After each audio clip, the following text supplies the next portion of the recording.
Si, Ok, merci beaucoup, Juste Dieudonné. Merci vraiment pour cette intervention. Et c'est la richesse de la famille que nous sommes, c'est que vraiment chacun puisse donner son point de vue, que quelqu'un ne dise pas, et j'apprécie fortement la, la prise de, pardon, la prise de position de Juste Dieudonné qui n'a pas tenu compte du fait que les autres ont dit déjà un mois, 2 semaines. Donc moi, je pense qu'il faut garder. C'est pas ça, tu vois. Ouais, c'est ça, nous sommes une famille. Vraiment, l'idée, c'est de vous entendre afin qu'on puisse améliorer. Et donc, merci vraiment pour les, les différentes propositions que vous faites.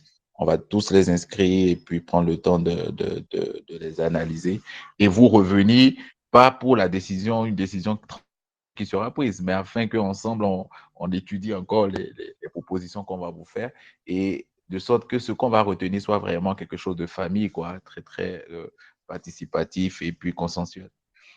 Ok, vous voyez, l'appétit vient en mangeant. Merci au juste Ariel et Malais des, des propositions. Donc, je vois mon frère, le juste Michel, qui a levé la main. Je lui laisse la parole.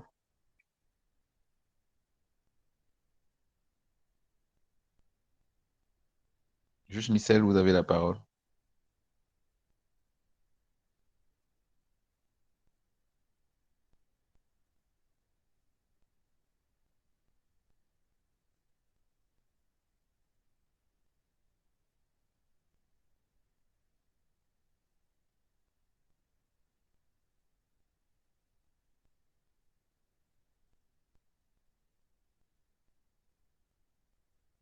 Allô? Juste Michel, vous avez la parole.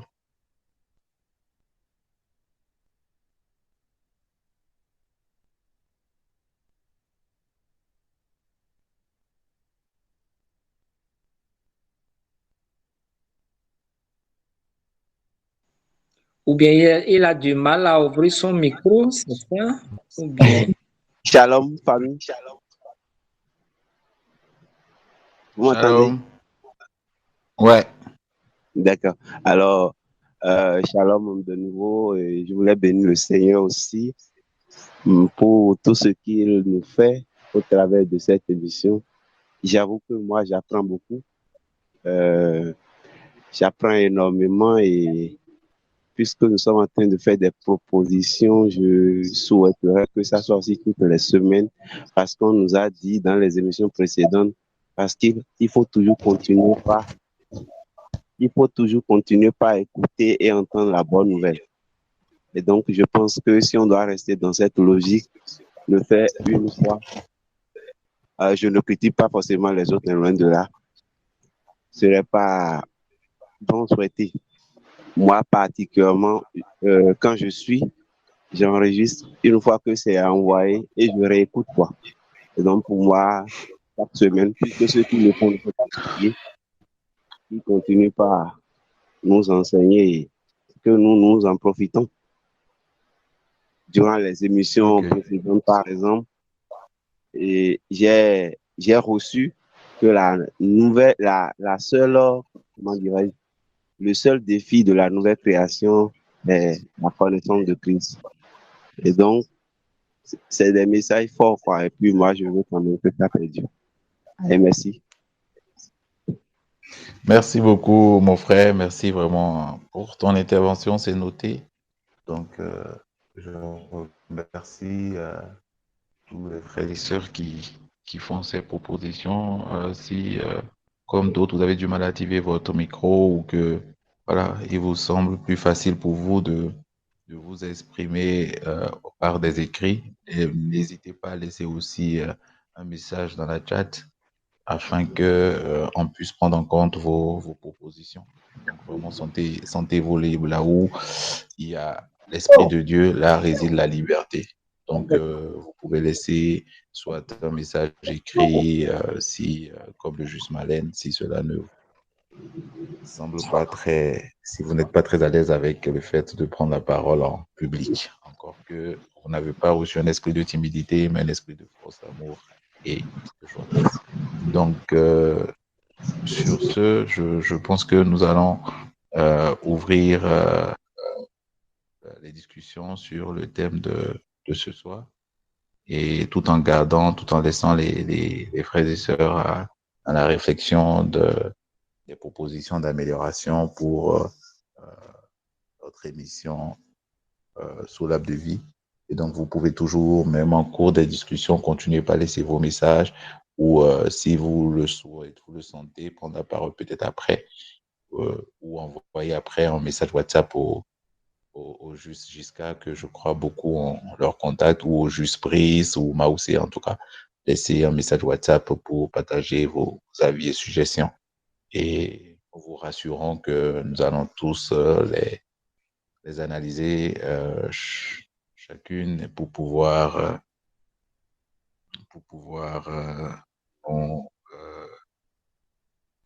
nous, nous décider.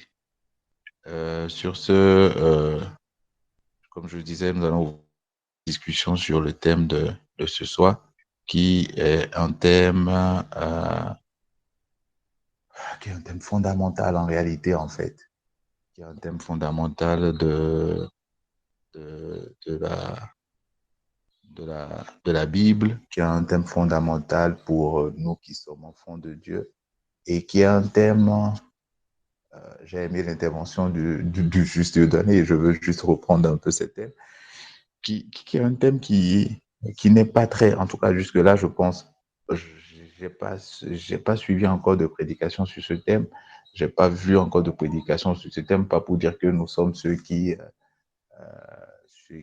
innovant, mais je pense que le Seigneur est en train d'assurer, a prévu et a enclenché selon son plan bienveillant, comme le Juste Dieudonné l'a dit, une forme de révolution, de changement de système de pensée, et afin de faire tomber les voiles et de bâtir, pas de bâtir, mais de renforcer la vie de ses enfants sur l'œuvre achevée de Christ, et sur l'œuvre achevée de Christ seul.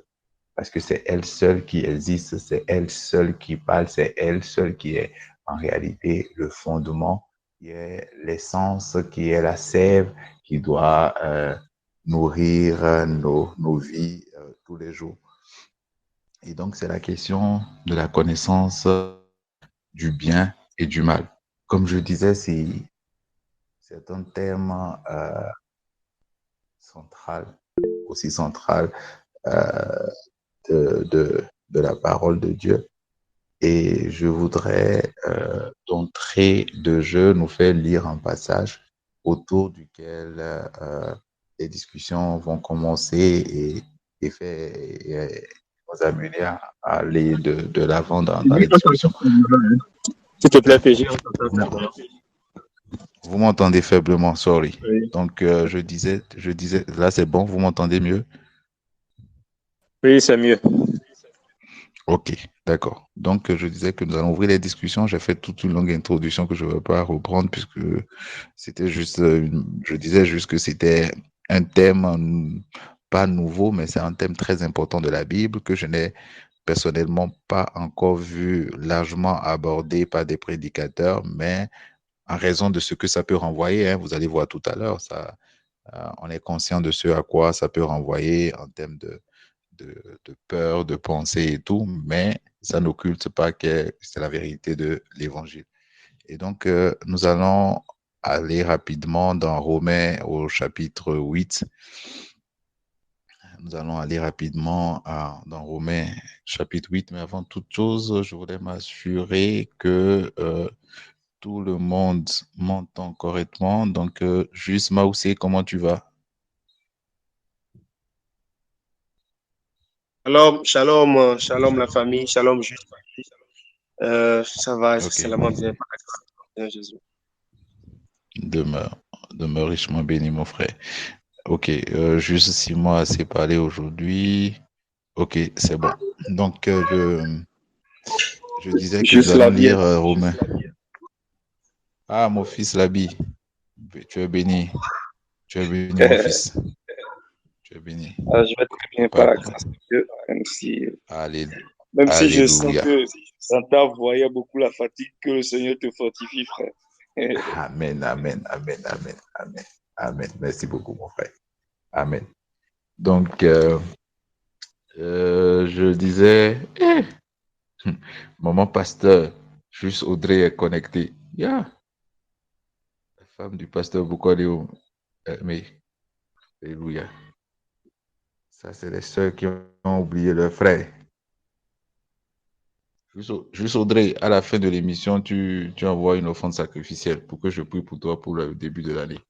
Donc, je disais, on va lire dans Romains 8 à partir du verset 1. Je lis dans la Bible français courant. Maintenant, donc, il n'y a plus de condamnation pour ceux qui sont unis à Jésus-Christ. Je lis le verset 2. Car la loi de l'Esprit Saint qui donne la vie par Jésus-Christ t'a libéré de la loi du péché et de la mort. Je reprends. Romains 8, verset 1 à 2. Je suis dans la version français courant. Maintenant, donc, il n'y a plus de condamnation pour ceux qui sont unis à Jésus-Christ. Car c'est une conséquence. La loi de l'Esprit Saint qui donne la vie par Jésus-Christ t'a libéré de la loi du péché et de la mort. Quand on lit ce passage, on se rend compte qu'il y a quelque chose qui s'est passé et cette chose qui s'est passée a induit une conséquence. Le verset 2 révèle ce qui s'est passé et le verset 1 est la conséquence de cette chose qui s'est passée. Et qu'est-ce qui s'est passé? Le verset 2 dit « Car la loi de l'Esprit Saint qui donne la vie par Jésus-Christ t'a libéré, m'a libéré de la loi du péché et de la mort. » Et la conséquence, c'est que aujourd'hui, maintenant donc, il n'y a plus de condamnation pour ceux qui sont unis à Jésus-Christ. Et donc, pour qu'il n'y ait plus de condamnation, pour avoir la conscience de la non-condamnation, il faut avoir la conscience de ce que la loi de l'Esprit Saint, qui donne la vie à Jésus-Christ, nous a libérés de la loi du péché et de la mort. Et c'est quoi la loi du péché et de la mort? Jusqu'à... Bon, non, je commence pas juste jusqu'à... Il a déjà trop parlé aujourd'hui. Juste Maoussé, dis-moi, la loi du péché et de la mort. Parce que, tel qu'on l'a lu, il y a quelque chose qui s'est passé. Ce qui s'est passé, c'est la loi de l'Esprit Saint qui nous donne la vie, qui nous a libérés de la loi du péché et de la mort. Et donc, analyse grammaticale, c'est quoi la loi du péché et de la mort? Ou étude de test, c'est quoi la loi du péché et de la mort dont nous avons été libérés afin de ne plus vivre sous la condamnation. Ok, merci beaucoup, juste EJ. Alors, je pense que d'entrée de jeu, et si on se repose simplement sur ce passage de Romains 8, versets 1 à 3, la loi du péché et de la mort. Et ça nous ramène tout simplement à la loi originelle, c'est-à-dire au commandement, le commandement central, le commandement de base, où Dieu, là, nous sommes en train de partir dans Genèse, où je pense qu'on est dans Genèse. Bon, le serpent a répété ça dans Genèse 3. Donc, en tout cas, on est dans Genèse. Et où le Seigneur, Dieu dit à Adam, le jour où vous mangerez, vous mourrez. Vous mangerez ça, vous mourrez. Donc, et c'est la loi originelle, en fait. La loi originelle. Là, okay? Il n'y a qu'un seul commandement, si on veut dire. C'est ça. Donc, contrairement à la loi de Moïse, je ne parle pas de la loi de Moïse ou qui est 605. Non. Je parle de la loi originelle, un seul commandement, là où Dieu a dit à Adam, lorsque tu ne mangeras pas de ça, lorsque vous mangerez de ça, vous mourrez. Donc, il n'y a qu'un seul commandement. Là, nous sommes en train de parler de la loi originelle. Même si Dieu n'a pas libellé ça comme étant, je vous donne désormais un commandement, c'est ça en fait, le commandement central, le commandement de base. Tout a commencé, le début de toute chose, quoi. Tout a commencé avec ça en fait. Je parle de la loi. Donc, c'est le premier commandement, la loi originelle. Tout se résume même. La loi se résume à ça et dit, quand vous faites ça, vous mourrez. Donc, dans Romains, il est dit, la loi du péché et de la mort. C'est-à-dire, vous mangez ça, vous mourrez. Voilà, voilà un peu. Donc là, j'ai fait juste le résumé de ça, tel que tu l'as demandé, sans aller dans les détails. Merci.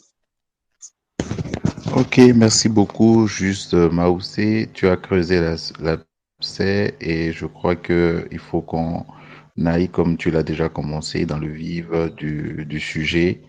Et donc, il faudrait, avant de laisser la parole au juste Simon, je voudrais un peu prendre quelques minutes pour clarifier un certain nombre de choses sur la question, sur la Bible. Il faudrait qu'on comprenne que avant la loi de Moïse, qui dans les 10 commandements que nous avons pour certains eu à apprendre, à réciter, tu ne tueras pas, tu ne voleras pas, tu ne commettras pas d'adultère, tu ne feras pas ci, tu ne feras pas ça. Avant cette loi, qui est la loi de Moïse, qui a été donnée en réalité aux enfants d'Israël. Parce que la loi de Moïse, Dieu l'a donnée à Moïse pour le peuple d'Israël. C'est pour ça qu'on le retrouve dans la Torah pour les Juifs et tout. Et donc, il y a deux sortes de peuples selon la Bible. Quand on regarde dans la Bible, il y a deux sortes de peuples. Il y a les enfants, il y a le peuple d'Israël, il y a le peuple d'Israël qui est le peuple de Dieu, et il y a les païens que nous, anciennement, nous étions. On le lit clairement dans Romains. Donc, il y a le peuple d'Israël qui est le peuple de Dieu, et il y a ce peuple-là qui ne connaissait pas Dieu, qui n'avait aucune relation avec Dieu, qui n'était pas le peuple de Dieu. Et donc, il faudrait qu'on comprenne que la loi, quand Dieu donnait la loi à Moïse, il ne le donnait pas à l'humanité, mais il le donnait à Moïse afin pour le peuple d'Israël. Donc, les autres peuples qui étaient sur la terre et qui ne faisaient pas partie du peuple d'Israël n'étaient pas soumis à cette loi de Moïse-là. Mais n'empêche qu'ils étaient soumis à la loi du péché. Donc, la loi de Moïse n'est pas en quelque sorte la loi du péché. La loi de Moïse est celle que Dieu a donnée à son peuple, au peuple qui s'est choisi de toute la surface de la terre, pour faire révéler la loi du péché. Parce que les autres, nous tous, la parole dit, que parce que nous tous, nous étions nés d'Adam, nous étions nés pécheurs. Et donc, la loi de péché n'est pas la loi de Moïse. Et la loi de Moïse ne s'appliquait pas à tout le monde entier, parce que tous les peuples qui étaient sur la terre n'étaient pas reconnus comme peuple de Dieu. C'était que le peuple d'Israël qui était reconnu comme le peuple de Dieu, et c'est à ce peuple-là que Dieu a donné la loi de Moïse. Donc, il faudrait qu'on soit clair. C'est pour ça, aujourd'hui, nous, ça nous dérange qu'on prêche cette loi non seulement aux enfants de Dieu, ce qui est une aberration, mais aussi qu'on puisse la prêcher à des gens qui sont des nations païennes, donc qui ne sont pas juifs, qui ne soient pas du peuple, qui ne soient pas israélites. Donc cette loi, en réalité, qui est la loi de Moïse, est obsolète à double titre. Mais ce n'est pas cette loi qui fait de l'homme un pécheur. Mais il y a une loi qui a été donnée avant la loi de Moïse, en fait. Et c'est pas la transgression de cette loi que le péché est entré dans l'humanité. C'est pas la transgression de cette loi que Adam a péché et a fait de tous les humains des pécheurs. Donc c'est pas la loi de Moïse qui fait des gens, c'est pas la transgression à la loi de Moïse qui a fait des gens des pécheurs. La loi de Moïse a révélé, comme le dit Paul, que la loi est le pédagogue.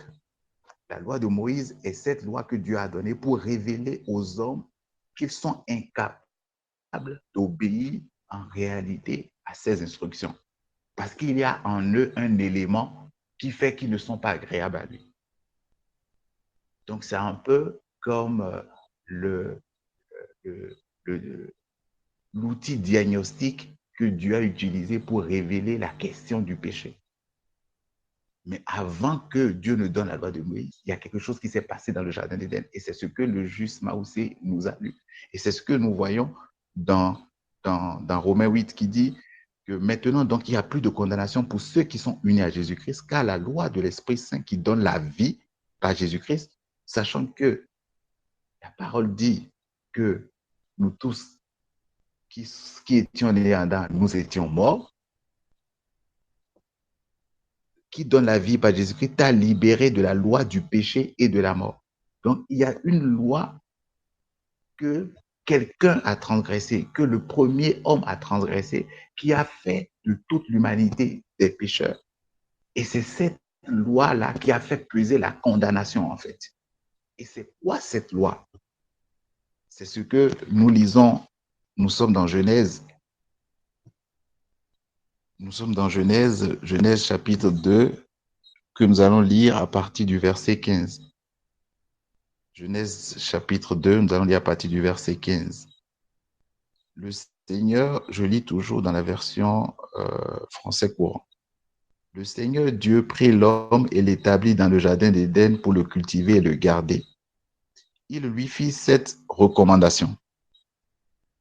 Tu peux manger les fruits de n'importe quel arbre du jardin, sauf de l'arbre qui donne la connaissance de ce qui est bon ou mauvais. Le jour où tu en mangeras, tu mourras. Et donc, Dieu, la première interdiction que Dieu a donnée à l'humanité, c'est de manger à l'arbre de la connaissance de ce qui est bon ou mauvais. Parce que la conséquence, il dit, le jour où tu en mangeras, tu mourras.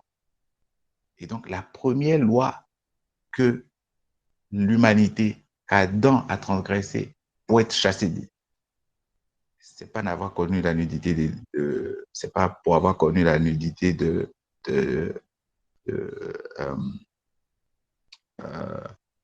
Ève. C'est pas pour avoir c'est pas pour ne pas avoir prié, c'est pas parce qu'il n'a pas jeûné, c'est pas parce qu'il n'a pas prié, c'est parce qu'il a mangé le fruit de l'arbre de la connaissance du bien et du mal. Je donne la parole au juste Simon, s'il a quelque chose à compléter afin qu'on puisse aller de l'avant.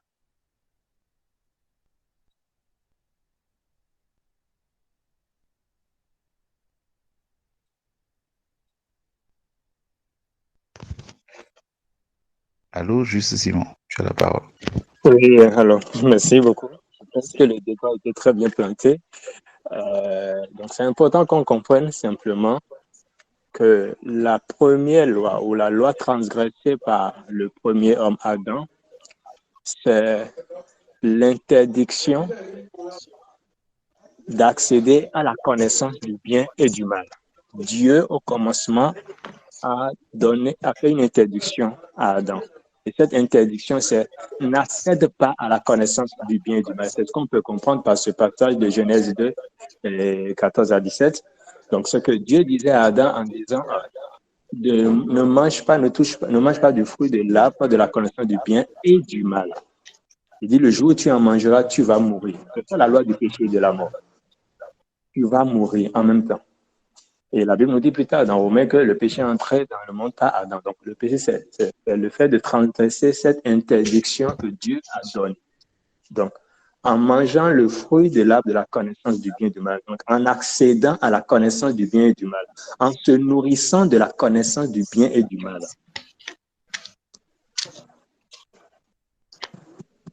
l'homme venait ainsi d'enfreindre à la première loi que Dieu a donnée. Et c'est de cette loi que Jésus-Christ, en réalité, est venu nous dégager, en fait. Donc, l'œuvre de Christ a servi à nous délivrer ou à nous dégager de cette loi. Ainsi, le passage que tu as lu de Romains 8, 1 à 2 veut signifier quoi, tout simplement? Ça veut dire que quiconque croit en Jésus-Christ, quiconque est uni à Jésus-Christ, est dégagé de cette loi. Il n'a plus à répondre de cette loi il n'a plus à se conformer à cette loi, il n'a plus à se nourrir de la connaissance du bien et du mal, il n'a plus à se référer au bien ou au mal. Je voudrais préciser que il est bien dit l'arbre de la connaissance du bien et du mal. Parce que souvent, ça nous joue des tours. La Bible n'a pas dit, Dieu n'a pas dit l'arbre de la connaissance du mal. Non, mais c'est dit clairement l'arbre de la connaissance du bien et du mal. Ça veut dire que Adam a mangé aussi le bien. Il s'est nourri du bien, mais Dieu a rejeté ça. Dieu a dit, si tu manges le bien et le mal, tu vas mourir. Ça veut dire quoi? Dieu interdisait à l'homme de chercher à connaître que ce soit, non pas seulement le mal, mais aussi le bien.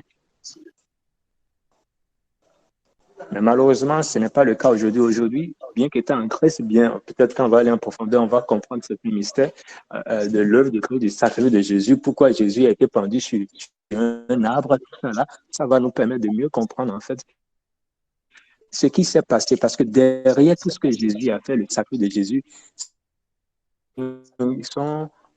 qui cachent des vérités spirituelles, en fait. Jésus, la Bible dit, maudit à quiconque est pendu sur un arbre. C'est sur un arbre que Jésus a été pendu. Ça a un sens, en fait. Ce n'est pas par hasard. Pourquoi c'est sur un arbre? Pourquoi c'est sur un arbre? Il a porté donc, le péché de l'humanité, le péché adamique, le péché originel a été mis sur un arbre, en réalité. Comme si le fruit a été, je ne sais pas si tu peux aller déjà dedans, comme si le fruit a été retourné sur l'arbre, en fait. C'est ça, en réalité, le mystère caché derrière le sacrifice de Jésus, Jésus qui a été pendu, c'est le fruit qui a été retourné sur l'arbre, le fruit défendu, le fruit interdit par Dieu que Adam, le premier Adam a mangé, le dernier Adam est venu retourner ce fruit sur l'arbre de manière à ce que nous n'ayons plus à répondre de ça, en fait. Il a réparé le tort causé par le premier Adam. Mais malheureusement, aujourd'hui, beaucoup d'enfants de Dieu continuent de vivre sur la base de cette loi, en fait, alors que Christ est venu nous dégager de cette loi. Beaucoup d'enfants de Dieu continuent à vivre en se référant au bien ou au mal. Ça, c'est le bien, ça, c'est le mal. Je fais le bien, je ne fais pas le mal. Et on apprécie notre relation avec Dieu sur cette base-là, alors que notre relation avec Dieu devrait être uniquement appréciée sur la base de l'excellence de l'œuvre de Christ, selon qu'il est écrit que par la désobéissance d'un seul, beaucoup sont. Tous les hommes sont déclarés pécheurs, et de même par l'obéissance d'un seul, Jésus-Christ, le dernier Adam, beaucoup sont déclarés justes. Nous sommes justes aux yeux de Dieu par l'obéissance de Jésus-Christ, et non par le fait que nous posions des actes qui seraient qualifiés de bien ou de mal. Donc il faut qu'on comprenne simplement que Jésus-Christ est venu nous dégager de la loi. Il est venu nous dégager de ça. Et nous n'avons plus à répondre de cette loi. Nous n'avons plus à chercher à nous conformer à ça. Nous n'avons plus à chercher à savoir c'est quoi le bien, c'est quoi le mal. Non, Jésus est venu réparer un tort par son sacrifice. Et pour nous, nous sommes dégagés de la loi du bien, de la loi du péché et de la mort qui se résume à l'interdiction d'accéder à la connaissance du bien et du mal. On n'a pas à raisonner en termes de bien et mal, tout simplement. Merci. Ok, d'accord. Merci beaucoup. Juste Simon. Je voudrais demander au Juste Maoussé de pouvoir prendre la parole pour nous expliquer un peu, en réalité, comment on vit, en fait, avec des exemples, que ce soit dans les Écritures ou dans la vie courante. Qu'est-ce que c'est que vivre sous la connaissance du bien et du mal, et qu'est-ce que ça signifie pour Dieu, en fait, de façon pratique? Qu'est-ce que ça signifie quand on dit que les gens vivent avec la connaissance du bien et du mal? Qu'est-ce que ça signifie et quelle est, je dirais pas d'abord la conséquence, mais qu'est-ce que ça renvoie devant Dieu? Qu'est-ce que ça renvoie pour Dieu? Quel est le sens que ça donne, vivre selon la connaissance du bien? Quel sens ça donne? Je ne sais pas si ma question est claire.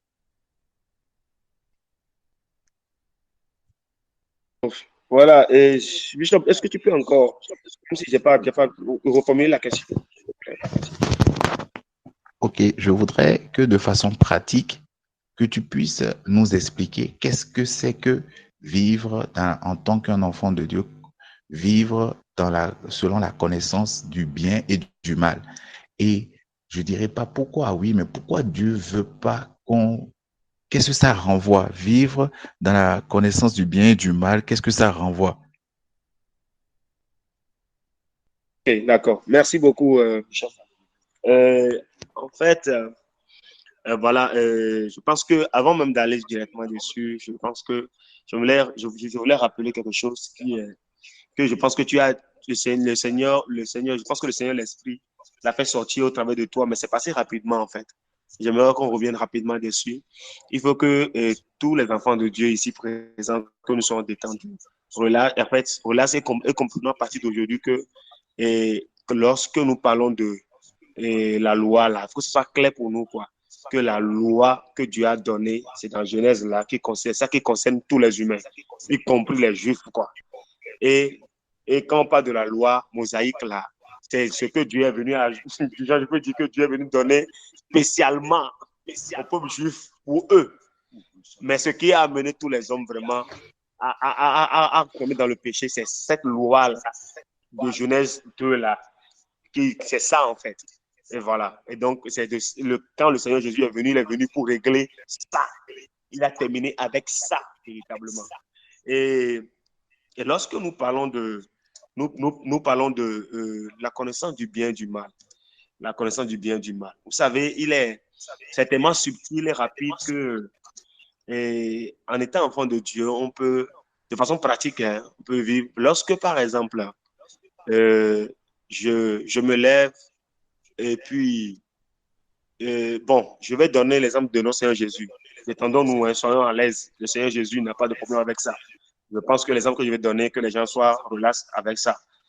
Et le Seigneur, quand on lit la parole, il est dit, tu ne traiteras tu ne traiteras pas ton frère de raca.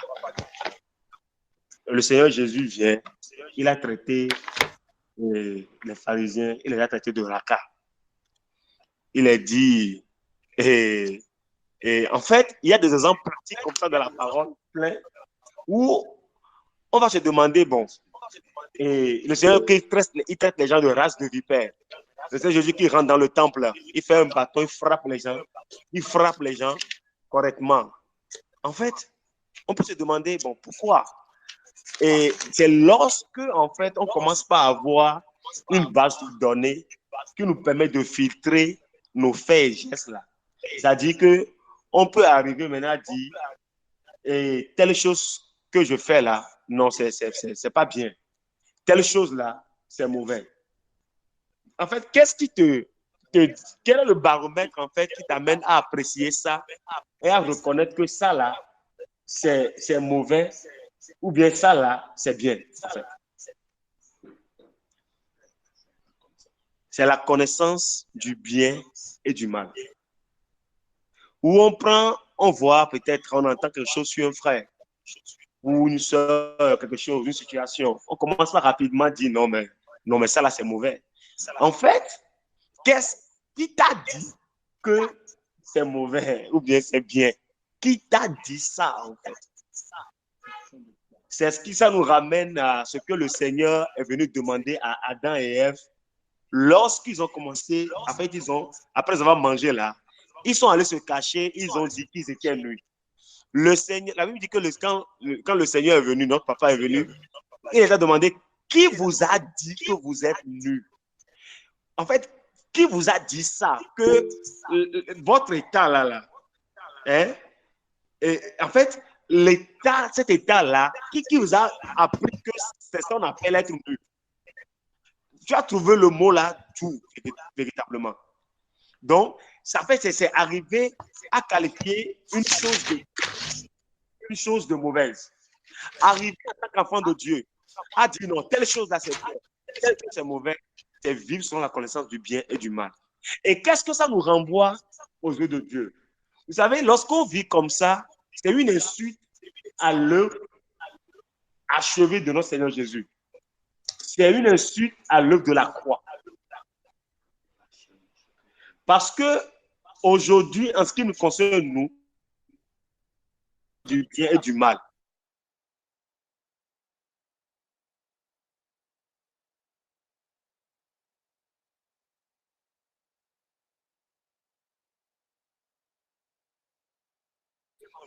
Pierre a répondu au Seigneur dans la vision, je n'ai jamais mangé quelque chose d'impur. Dieu lui dit, n'appelle pas impur ce que moi j'appelle pur. On peut se demander en fait, Pierre a eu cette information de pur et d'impur là où? C'est la connaissance du bien et du mal. Aujourd'hui, nous regardons, la loi pour nous, c'est le Saint-Esprit qui donne la vie. La loi pour nous, c'est l'Esprit de Dieu qui nous conduit. Nous ne sommes plus là maintenant à apprécier et à dire telle chose est bien ou telle chose là est mauvaise. Non. Pour nous là, c'est le Saint-Esprit qui nous éclaire, c'est lui qui nous conduit. Nous sommes conduits. Dieu ne nous a pas remis un manuel maintenant sous la grâce. Il ne nous a pas remis un manuel pour dire prenez ce code de conduite là et vivez avec ça. Il y a une différence entre nous et ceux qui vivaient autrefois. Nous, aujourd'hui, on n'a pas reçu un code de conduite. Et le code, il est séparé. Le code est séparé à deux endroits. C'est la liste des choses qui sont bonnes et c'est la liste à droite, vous avez les choses qui sont bonnes. Et à gauche, vous avez les choses qui sont mauvaises. Et la liste fait au total 600 points ou 900 points. On n'a pas reçu un code de conduite comme ça, non. Aujourd'hui, la loi pour nous, c'est le Saint-Esprit qui donne la vie. Donc, c'est le Saint-Esprit qui nous conduit, en fait. Voilà ce que je m'arrête là pour le moment. Merci. Amen, amen, amen, amen, amen. Merci beaucoup, Juste Maoussé. En fait, je voulais revenir un peu sur, l'exemple. Ok, le Juste Brice a levé la main. D'accord, donc je lui donne la parole d'abord avant de continuer. Juste Brice, tu as la parole. Ok, shalom. Je veux bien intervenir et je bénis le Seigneur pour la précision par rapport à ce que tu avais dit et qui était très importante. Hein. Voilà, donc pour repréciser un peu ce que tu avais dit en fait, concernant quoi? Concernant le fait que, en fait, si la Bible nous dit que car tous ont péché et sont privés de la glorieuse présence de Dieu, et on nous ramène en fait, les enseignements nous ont ramené au fait que tout le monde, toute l'humanité a péché et toute l'humanité avait péché en Adam. Donc, ça a commencé en Adam. Donc, c'est important pour nous de repartir là. Et j'aime comment cela a été clarifié de façon simple au travers de Juste Maoussé. Donc, quand Jésus est venu, il n'a pas délivré de la loi de Moïse. Donc, c'est parfait et tout. Ce que je voulais ajouter par rapport à ce que les exemples que le Juste Maoussé a donné, je vais prendre encore un exemple de Jésus où la dame sino-phéricienne était allée le voir pour lui demander de guérir son enfant et Jésus lui a dit mais on ne donne pas la nourriture des enfants aux chiens. Donc la dame a demandé la guérison. C'est comme si Jésus était en train de lui dire en fait ce que tu demandes c'est pour les enfants. Ok, la dame peut se retourner, mais limite, il a dit à la dame, on ne donne pas cette nourriture-là aux chiens. Donc, il est en train de dire à la dame, c'est comme si elle est un chien ou une chienne, comme quelqu'un dirait. Donc, au fait, Jésus a dit des choses. Jésus a fait des choses. Si on va analyser ça sous l'angle de vue de la connaissance du bien et du mal, ça va, et Jésus, non, là, franchement, tu n'as pas été gentil. Non, c'est pas correct et tout. On peut juger ça sous cet angle. Et l'autre chose que je voulais juste ressortir, c'est par rapport au fait que, retenons que dans le jardin d'Éden, il y avait l'arbre de vie et il y a l'arbre de la connaissance du bien Amen. et du mal. Amen. Donc, telle émission, en fait, qui réunit et qui parle de... En fait, on a donné comme titre sous la...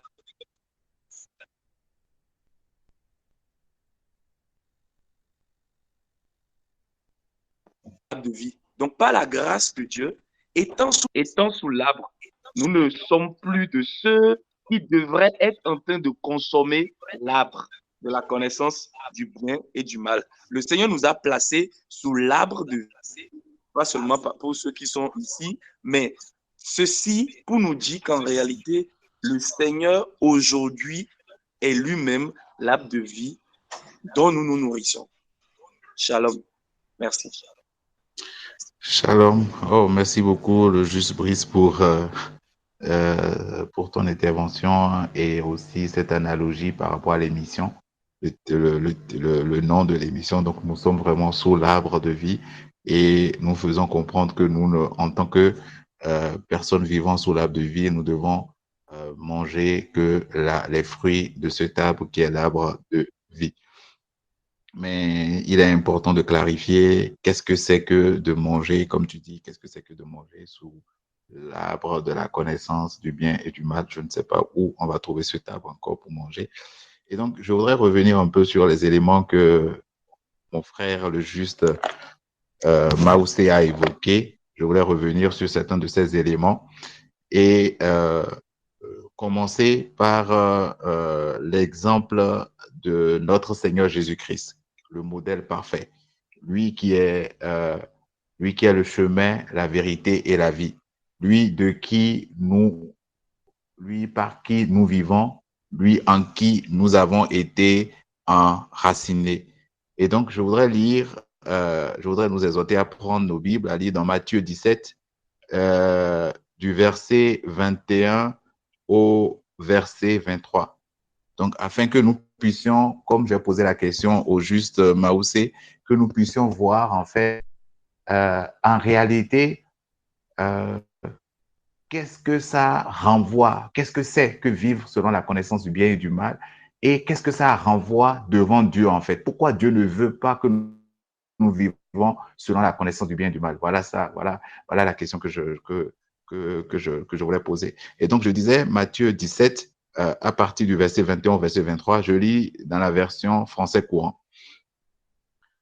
La Bible dit, Matthieu 17, verset 21, « À partir de ce moment, Jésus se mit à parler ouvertement à ses disciples en disant, « Il faut que j'aille à Jérusalem et que j'y souffre beaucoup de la part des anciens, des chefs, des prêtres et des maîtres de la loi. Je serai mis à mort et le troisième jour, je reviendrai à la vie. » Verset 22. Alors Pierre le prit à part et se mit à lui faire des reproches. « Dieu t'en garde, Seigneur, dit-il. Non, cela ne t'arrivera pas. » Mais Jésus se retourna et dit à Pierre, « Va-t'en, loin de moi, Satan. Tu es un obstacle sur ma route, car tu ne penses pas comme Dieu, mais comme les êtres humains. » Je relis le verset 22.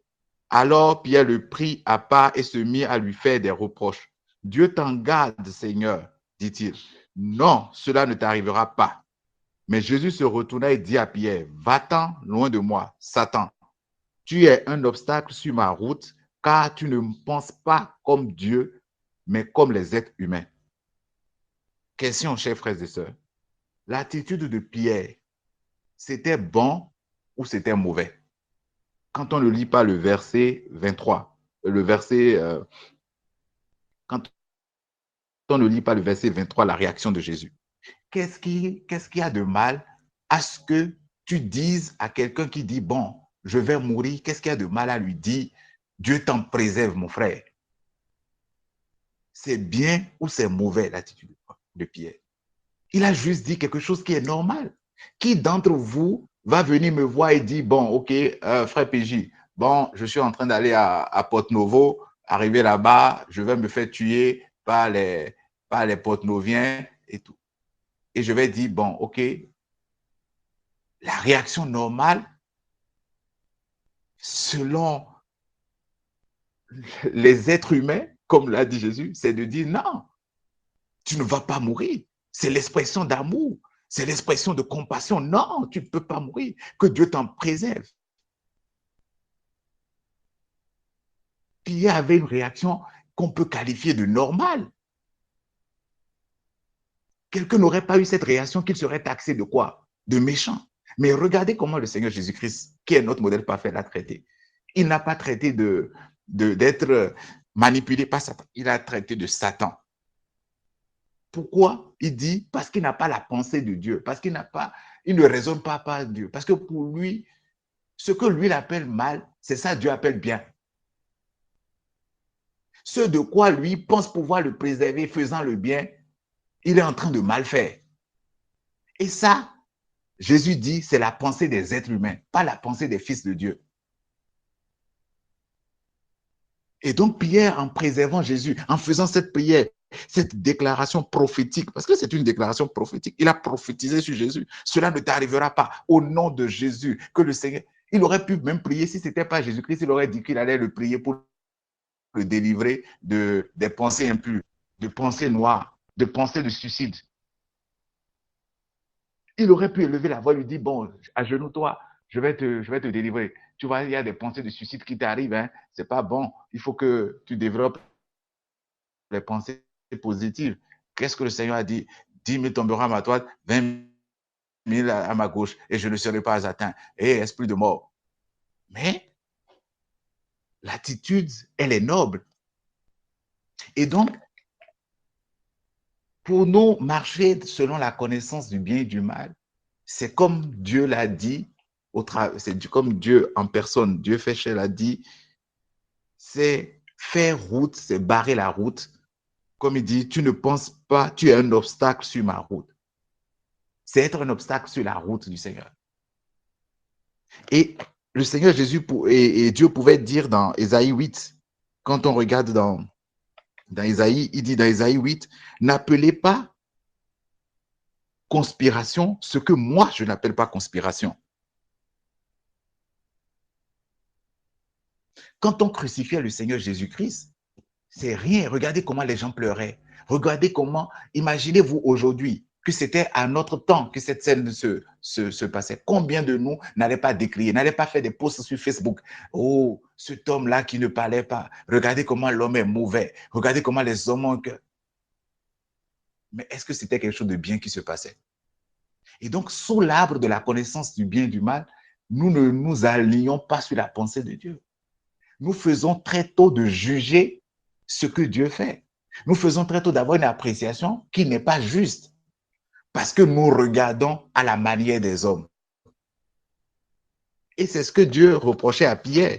Quand on lit dans Acte 10, le juste Maoussé l'a évoqué rapidement, dans Acte 10, à partir du verset 12, où Pierre, après un temps de jeûne, était en train de prier, en train de rendre grâce. Il était en extase, il priait. Et au verset 12, on dit, à partir du verset 11, on dit qu'il y avait comme une nappe qui descendait. Et le verset 12 dit, et dedans, il y avait toutes sortes d'animaux quadrupèdes et de reptiles et toutes sortes d'oiseaux. Le verset 13 dit, une voix lui dit, debout Pierre, tue et mange. Mais Pierre répondit au verset 14, oh non Seigneur, car je n'ai jamais rien mangé d'interdit ni d'impur. Frère, les animaux qui se retrouvaient donc sur cette nappe et que Dieu demandait à Pierre de tuer et de manger, c'est ces mêmes animaux qu'il a interdit dans Lévitique aux enfants d'Israël de tuer et de manger. Pierre, la réponse de Pierre au verset 14, Pierre ne l'avait pas inventée. Pierre s'était appuyé sur quelque chose de factuel. Pierre s'était appuyé sur quelque chose qu'on peut appeler la parole de Dieu, parce que c'est Dieu qui l'a dit. Noir sur blanc, ces animaux-là, vous n'allez pas tuer et manger.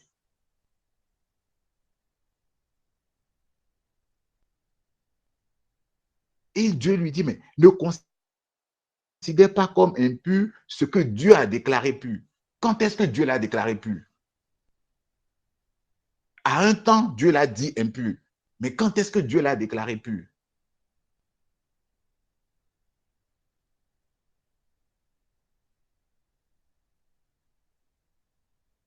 Donc, j'ai en fait, sur la base de ce que nous voyons, nous amène à condamner. C'est pour ça le verset d'entrée que nous avons dit, la conséquence, c'est qu'il n'y a plus de condamnation.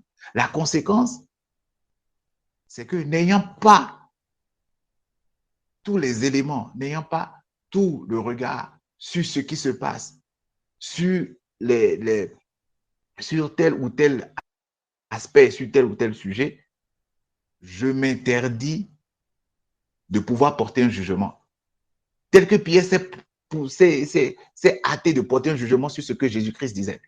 Quand on regarde à la vie de notre Seigneur Jésus-Christ, il n'avait pas une vie, à part les miracles qu'il accomplissait, je dirais même pas à part les miracles, parce que on a vu dans Exode combien de fois les magiciens pouvaient reproduire des miracles. Il n'avait pas une vie, si on doit tenir compte du bien et du mal, il n'avait pas une vie à certains égards qui était conforme à ce code de vie que nous avons dressé aujourd'hui pour les enfants de Dieu. Et qui fait que quand on voit quelqu'un sortir de ce code de vie, il est dans le péché. Il a abandonné la foi. Il a fait ci, il a fait ça. Quand on voit quelqu'un sortir de ce code, de ce manuel que nous sommes rédigés nous-mêmes, pour taxer de celui-ci, il est dans la foi. Celui-ci, il est enfant de Dieu. Celui-ci, il est agréable à Dieu. Quand tu fais ça, c'est bon. Mais quand tu sors de ce registre, alors que, tel que les frères l'ont dit, la part aujourd'hui, ayant été régénéré par la semence vivante qui est la parole de Dieu et rempli de l'Esprit de Dieu, ce qui nous donne la vie, ce qui nous amène à juger, c'est le témoignage de l'homme intérieur que nous avons, qui est l'Esprit de Dieu. Je laisse la parole au juste Giscard si il a quelque chose à rajouter avant qu'on ne continue.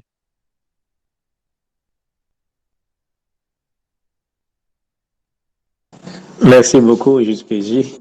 Je voudrais juste nous faire lire un passage des Écritures que j'affectionne particulièrement. Je suis dans Jonas 4, verset 11. Jonas 4, le verset 11 que je lis dans la version Bible du Seigneur, qui dit ceci. C'est le Seigneur qui s'adresse à son serviteur Jonas et qui lui dit: et tu voudrais que moi, je n'ai pas pitié de Ninive, de cette grande ville où vivent plus de 120 000 personnes qui ne savent pas distinguer leur droite de leur gauche, sans compter des animaux en grand nombre. Voilà. Dans ce passage, le Seigneur dit à Jonas explicitement qu'il a dans la ville de Ninive 120 000 habitants, 120 000 hommes et femmes qui sont incapables de distinguer leur droite de leur gauche. Mais la vérité est ceci. Ces personnes ne savaient pas qu'elles étaient incapables de distinguer leur droite de leur gauche. Ces personnes vivaient. Elles pensaient qu'elles prenaient des décisions. Elles raisonnaient. Elles réfléchissaient. Elles décidaient. Elles prenaient des résolutions. Comme on a l'habitude de prendre des résolutions, souvent on dit: j'ai pris la résolution de ne plus faire ci, j'ai pris telle résolution. On est en début d'année, les gens prennent souvent des résolutions et tout. Mais Dieu dit que toutes ces personnes-là sont incapables de distinguer leur droite de leur gauche. Vous imaginez un peu? Et c'est un peu ça, en fait, aujourd'hui. Vous et moi, nous sommes incapables de distinguer notre droite de notre gauche. Aujourd'hui, tu peux dire que voici le pied droit, voici le pied gauche. Mais au fond, aux yeux de Dieu, tu es incapable de distinguer ta droite de ta gauche. C'est pour dire quoi? Notre intelligence humaine est tellement limitée qu'elle ne saurait apprécier à sa juste valeur ce qui est bien de ce qui est mal. Je répète, notre intelligence humaine est très limitée qu'elle ne saurait apprécier à sa juste valeur ce qui est bien de ce qui est mal. Apprécier à sa juste valeur ce qui est bien de ce qui est mal est du pouvoir discrétionnaire de Dieu uniquement. Apprécier ce qui est bien de ce qui est mal est du pouvoir discrétionnaire de Dieu uniquement. Laissons-lui ça, concédons-lui ça et faisons-lui confiance pour nous conduire. C'est lui le bon berger qui nous conduit. La Bible dit: il est notre bon berger. Jésus dit: je suis le bon berger. Aucune brebis ne peut se conduire elle-même. Aucune brebis ne peut se diriger elle-même. Aucune brebis ne peut mieux apprécier un danger. Il n'y a que son bon berger qui puisse mieux apprécier le danger, qui puisse mieux apprécier où est le vrai pâturage pour sa brebis. Et nous avons un bon berger. Ne cherchons pas à jouer le rôle du bon berger Jésus-Christ. Mais malheureusement, aujourd'hui, la connaissance du bien et du mal, le fait de se nourrir de la connaissance du bien et du mal, le fait de s'accrocher au bien et au mal, de fonctionner sur la base du bien et du mal, amène malheureusement beaucoup d'enfants de Dieu à devenir leur propre berger. Et c'est ce qui explique que la vie de beaucoup d'enfants de Dieu aujourd'hui, on va le dire comme ça, est une vie chaotique. Est une vie chaotique. Pourquoi? Parce qu'on veut se substituer à Jésus-Christ. On veut jouer le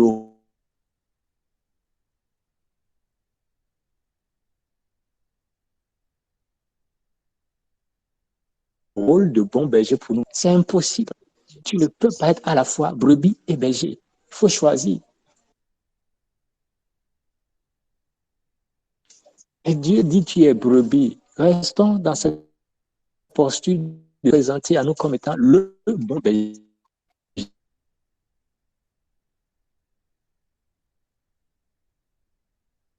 Il n'a pas dit un bon berger. Autrement, on penserait qu'il y a plusieurs bons bergers, mais il dit je suis le bon berger. C'est-à-dire qu'il est l'unique, il n'y a pas un autre ailleurs. Faisons-lui simplement confronter et il sait seulement, honnêtement, que bien des choses dans nos vies qu'à un moment donné, nous avons appelé bien, plus tard, nous les considérons comme étant un malheur pour nous, n'est-ce pas?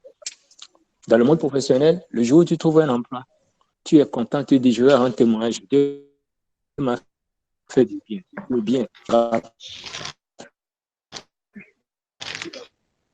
Donc, le bien de l'instant T, à l'instant T plus 1 est devenu maintenant un mal pour toi. Tu ne veux plus de ça. Alors, voyez un peu. Alors, qu'est-ce qu'on peut appeler bien, qu'est-ce qu'on peut appeler mal? Il n'y a que Dieu qui puisse savoir ce qui est bien pour nous aujourd'hui. Ce qui aujourd'hui est bien pour toi, demain pour l'autre, ce n'est pas bien. On a bien des exemples dans la Bible.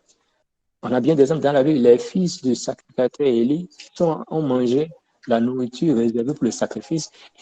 Dieu les a frappés, ils sont morts. Mais plus tard, lorsque David va dans le temple prendre la nourriture qui était déjà là, sacrifiée, pour manger avec ses soldats, plus tard, Dieu vient citer ça en exemple, en fait. Donc, il ne nous a pas donné d'apprécier de ces choses. Faisons confiance au Seigneur. Les pas du juste sont dirigés par l'Éternel. C'est lui qui nous dirige, il nous conduit, il est notre bon berger. C'est aussi simple que ça, en fait. C'est la vie à laquelle il nous a appelés. Il ne nous a pas appelés à juger des choses, à savoir de ce qui est bien, de ce qui est mal. Nous ne sommes plus attachés à l'arbre de la connaissance du bien et du mal. J'aurais fini en faisant cette distinction formelle, à savoir qu'en fait, l'arbre de la connaissance du bien et du mal, il y a deux races. Il y a la race adamique, il y a la race de Christ. Il y a la race du premier Adam et il y a la race du dernier Adam. La race du premier Adam est rattachée à la connaissance à l'arbre de la connaissance du bien et du mal. Donc, les gens, tous ceux qui sont de Adam, du premier Adam, sont sous l'arbre de la connaissance du bien et du mal. Ils peuvent fonctionner sur la base de la connaissance du bien et du mal. Voilà pourquoi on voit les gens du monde fonctionner sur la base de la connaissance du bien et du mal. On parle de développement personnel, tout ça, c'est l'arbre de la connaissance du bien et du mal. Mais lorsque des enfants de Dieu nés de nouveau qui se disent être en Christ commencent également pas fonctionner sur la base de développement personnel, sur la base de la connaissance du bien et du mal, ça pose un sérieux problème en fait.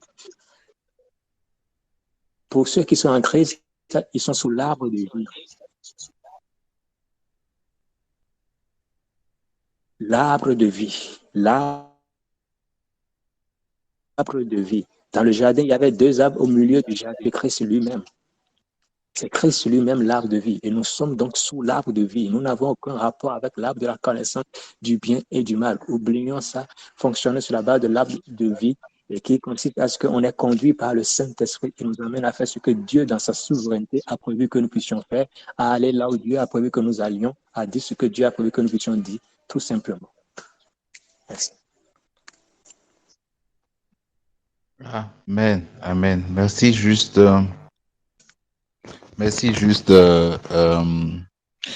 Jusqu'à, avant de laisser la parole aux questions, parce que je voulais faire un tour pour les questions et tout, avant de laisser la parole pour les questions, pour les frères et sœurs de poser leurs questions, je vais laisser la parole au juste Maoussé d'abord pour son intervention.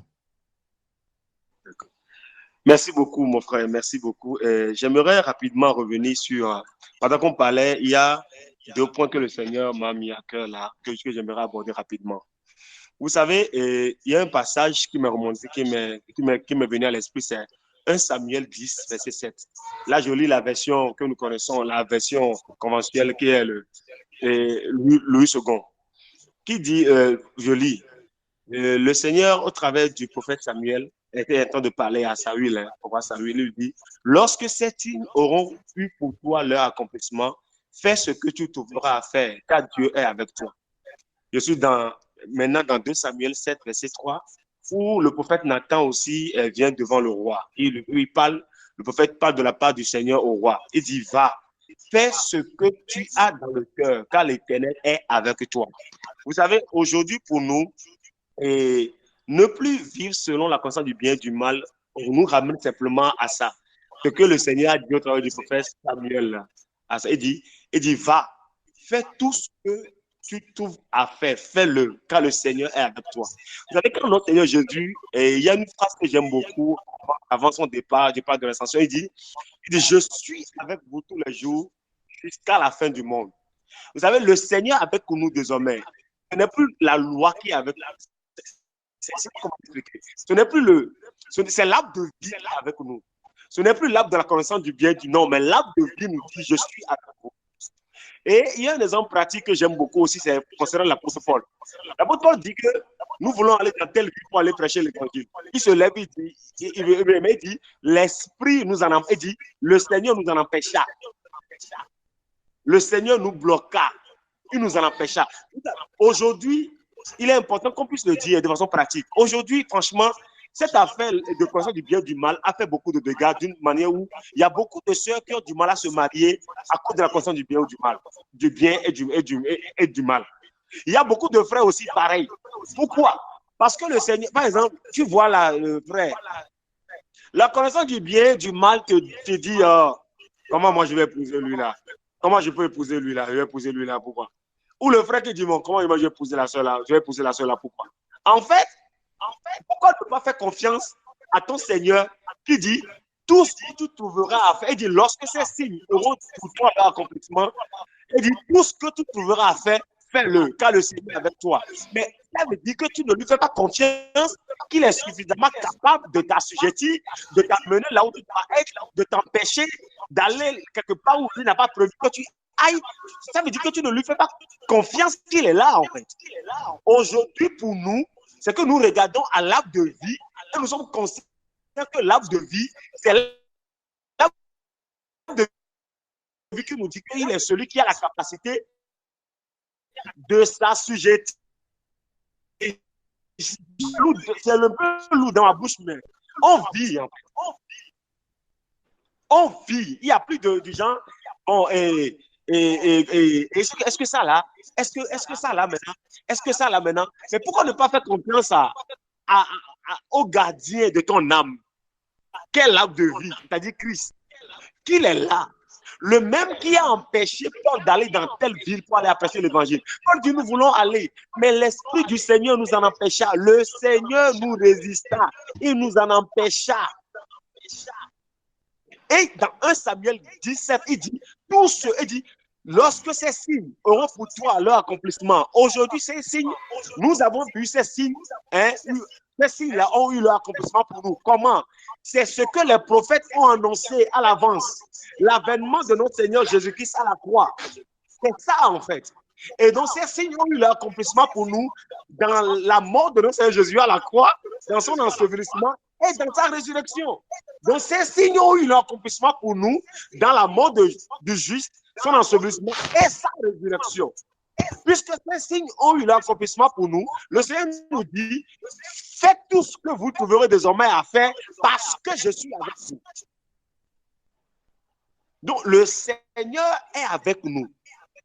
Donc il est celui qui a la capacité de nous assujettir, de nous conduire. Voilà pourquoi il ajoute même en disant que je ne t'abandonnerai point, je ne te délaisserai pas. Pourquoi il prend le temps de nous répéter ces choses en fait? Si c'est la loi, le code de conduite dont on a besoin pour marcher, mais il n'a pas besoin de nous dire que je ne t'abandonnerai pas, je ne te délaisserai pas. Il va te dire, garde le code de conduite du bien et du mal. Connais les commandements, récite-les et passe, vis par rapport à ça. Non. Aujourd'hui, pour nous sommes tellement confiants de ça. En fait, le Seigneur est là, il nous assujettit, il nous conduit, il nous dirige en fait. Il dit, tout ce que tu trouveras à faire, fais-le, car je suis avec toi. Cette parole que Samuel répétait à Saül En fait, cette parole était une parole prophétique pour nous, pour notre temps aujourd'hui. C'était une devenant prophétique, la grâce qui était annoncée. Parce que Amen. si on va, je suis en train de résumer, si on va dans le contexte, la Bible dit que quand le prophète a fini de parler à Saül, il me tourna dos. Il dit, lorsque tu vas me tourner dos maintenant, là, hein, tu vas rencontrer des problèmes pour toi. Et la suite dit, je paraphrase, hein, que dès qu'il a tourné dos au prophète Samuel, là, le Seigneur lui donna un cœur nouveau. C'est quoi le cœur nouveau? Le cœur nouveau, c'est la nouvelle création. Le cœur nouveau, c'est l'esprit. La parole de Dieu dit que si quelqu'un est en Christ, il est une création nouvelle. Les choses anciennes sont passées, toutes choses sont devenues nouvelles. Donc, le fait qu'il a tourné dos au prophète, c'était l'image, en fait, de la nouvelle création. C'était l'image, en fait, de l'alliance nouvelle. Et le Seigneur lui donna un cœur nouveau. C'était la nouvelle création. Et c'est là, maintenant, à cette nouvelle création que le Seigneur dit, lorsque tu me quitteras, mais au travers du prophète dit, quand tu me quitteras désormais là, tout ce que tu trouveras fait, fais-le. C'est maintenant la nouvelle presque. En fait, je ne sais pas si le nouveau. Je ne sais pas comment l'expliquer. C'est un conseil nouveau que le Seigneur donné à la nouvelle création. Pour dire maintenant là, tout ce que tu trouveras à faire, fais-le. Car je suis avec toi. Mais Dieu est avec qui? Dieu est avec la nouvelle création. C'est avec nous que le Seigneur est désormais. Donc, pour nous aujourd'hui, celui qui veut vivre sur la celui qui ne vit pas, tout ce que tu trouves à faire, fais-le. Le Seigneur est avec toi. Maintenant, si tu n'es pas convaincu que le Seigneur est avec toi, il n'y a rien, il n'y a pas de juste milieu. Tu vas vivre sur la connaissance du bien et du mal. Mais si tu le fais confiance qu'il est là, qu'il est présent, de la même manière que Paul l'a fait confiance. Elle dit, on veut aller dans telle ville. Le Seigneur nous en empêcha. Dans telle ville, il nous en empêcha. Là où ils sont partis, mais que ça a marché, il a dit, le Seigneur a approuvé.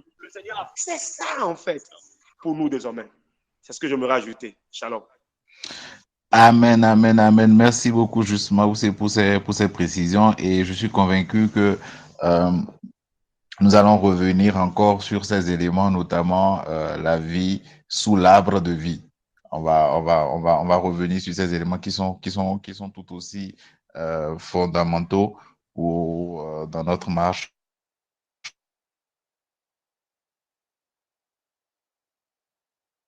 Des interventions. Donc, s'il y a des interventions, des questions, on va faire un tour pour pouvoir les recueillir. Et donc, je laisse la parole au juste Dieudonné. Merci beaucoup. Shalom, shalom à tous. De tous ces échanges, je retiens que la connaissance du mal et du bien est rentrée en nous lorsque Adam et Ève ont mangé l'arbre interdit. Maintenant, quand j'évolue dans le développement, je prends le cas où Marie et Matt, et c'est Matt qui a fait le bon choix, si j'ai bonne mémoire, qui a fait le bon choix en suivant. Ça veut dire qu'elle a su discerner. Quand je prends le cas de... ça m'échappe. Bon, j'évolue le temps que ça vienne. Je suis en train de comprendre que le fait que la connaissance du bien, du mal est rentrée en nous, à des moments donnés, ne nous permet pas de discerner. Quand je prends le cas de Pierre où Dieu lui a dit, il lui a présenté l'étoile où il y a tout un mélange et Dieu a dit de tuer, manger et il a refusé parce que la loi les avait interdit ça. Mais il n'a pas su discerner ce que Dieu voulait faire. Mais par contre, dans le cas de Marie et Matt, il y a une qui a discerné ce que Dieu voulait et a fait. Le cas de Pierre, où Jésus lui a dit, je vais mourir. Jésus a vu ce qui doit arriver, mais Pierre n'a pas discerné et il allait dans l'autre sens. Parce qu'il y a la connaissance du bien, du mal qui est en lui. Donc, voilà un peu les choses que je retiens. Maintenant, on finish. On a parlé aussi de la nouvelle création. Est-ce que, étant nouvelle création,